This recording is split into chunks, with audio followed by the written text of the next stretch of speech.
আব্দুল আর মারিশা। তারা দুই ভাই বোন ছিল। বোন, আমাদের স্কুলে বিলে জিনের আনাগোনা আছে। আমি সিটি আবুবকার থেকে শুনেছি। আর বিলে রাতবেলা সবাই বলে জিন আমাদের হুজুরদের দরজায় ডাকা দেয়। রাফি, তুই সত্যি বলছিস? শুনলেই তো কেমন গায়ে কাটা দিয়ে ওঠে। আবু বকর তো হুট করে বানিয়ে কথা বলার ছেলে না। ও যখন শুনেছে তখন নিশ্চয়ই কোনো কারণ আছে। কিন্তু স্কুলের হুজুরদের দরজায় মাঝরাতে কড়া নাড়ে, এটা তো বেশ ভয়ের ব্যাপার। হুজুররা এ বিষয়ে কিছু বলেননি? তারা কি কোনো দোয়া কালাম পড়েছেন বা স্কুলের কমিটিকে কিছু জানিয়েছেন? তুই কিন্তু একদম একা একা স্কুলের ওই দিকের বারান্দায় বা অন্ধকার কোনো রুমে যাবি না। বাথরুম বা অন্য কোথাও যেতে হলেও বন্ধুদের সাথে নিয়ে যাবি। আসলে অনেক সময় অনেক পুরনো বিল্ডিংয়ে নানা রকম শব্দ হয়। বাতাসেও দরজা জানালা নড়তে পারে। মানুষ সেটাকে অন্য কিছু ভেবে ভুল করতে পারে। তবে সাবধান থাকা ভালো। আজকেই আব্বু আম্মুকে বিষয়টা খুলে বলতে হবে। হুজুরদের সাথেও কথা বলা দরকার। আসলেই কি ঘটছে সেটা জানা যাবে।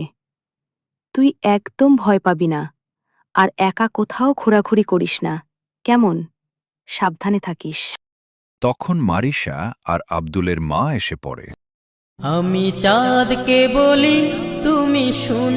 তোরা দুই ভাই বোন এখানে মাথা নিচু করে ফিসফিস করে কিসের এত আলোচনা করছিস শুনি?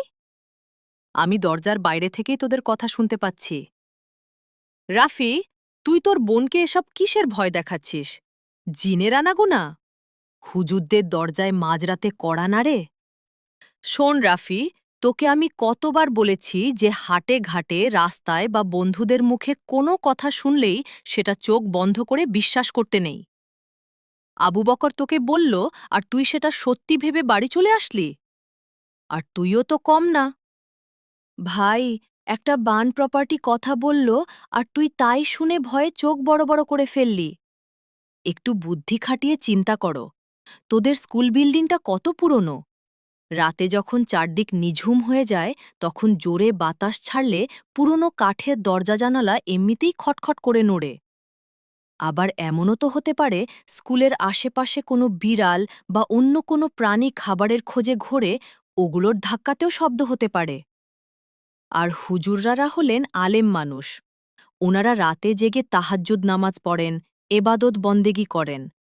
ওনাদের দরজায় যদি কেউ সত্যি কড়া নেড়েও থাকে, হয়তো কোনো ছাত্রের জরুরি দরকার ছিল বা অন্য কোনো সাধারণ কারণ ছিল। সেটাকে তোরা বানিয়ে দিলি জিনের কাজ?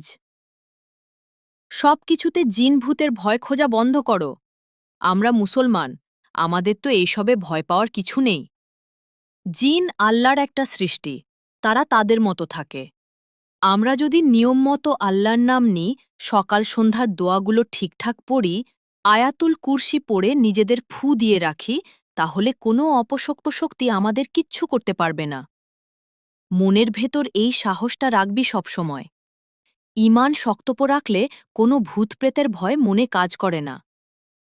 তবে হ্যাঁ, তবে হ্যাঁ, তোদের একটা কথা আমি সব সময় বলি, আজও বলছি। স্কুল ছুটি হওয়ার পর মাঠে বা অলিতে গলিতে একা একা বেশি দেরি করবি না। কোনো অন্ধকার জায়গায় বা স্কুলের পুরনো পরিত্যক্ত ঘরের দিকে একা যাবি না। বন্ধুরা মিলে একসাথে চলাফেরা করবি। অনেক গল্প হয়েছে, এবার এসব আজগুবি চিন্তা মাথা থেকে ঝেড়ে ফেল দিকিন। আজ রাতে ঘুমা। আমি চাঁদকে বলি তুমি সুন্দর নও আমার মায়ের মতো। তারা তাদের স্কুলে এসে গোলাপকে পড়ে। বলি তুমি মিষ্টি নও আমার মায়ের মতো। আমি সবাই চাঁদকে টিচারদের বলি জন্য অপেক্ষা তুমি করছিল আর কথা সুন্দর বলছিল। নও আর রামিশা আমার আর আব্দুল, মায়ের তারা মতো। তাদের রমে যাচ্ছিল। গোলাপকে হে আব্দুল, তুমি তোমার বন্ধুদের সাথে কথা বলো। আমি আমার ক্লাস 5 থেকে আসছি। আমার কাজ আছে, কাজ আছে। আমি চাঁদকে বলি তুমি সুন্দর নও। আপনি কে? আপনাকে তো চিনলাম না। আপনি তো এই স্কুলের না। আল্লাহ গো, এটা কি হলো? ছেলেটা ছেলেটা এইমাত্র এখানে দাঁড়িয়ে আমার দিকে তাকিয়েছিল। 1 সেকেন্ডে হাওয়া হয়ে গেল কিভাবে? ওটা মানুষ ছিল না, ওটা নিশ্চয়ই সেই জিন। বাঁচাও, বাঁচাও, বাঁচাও!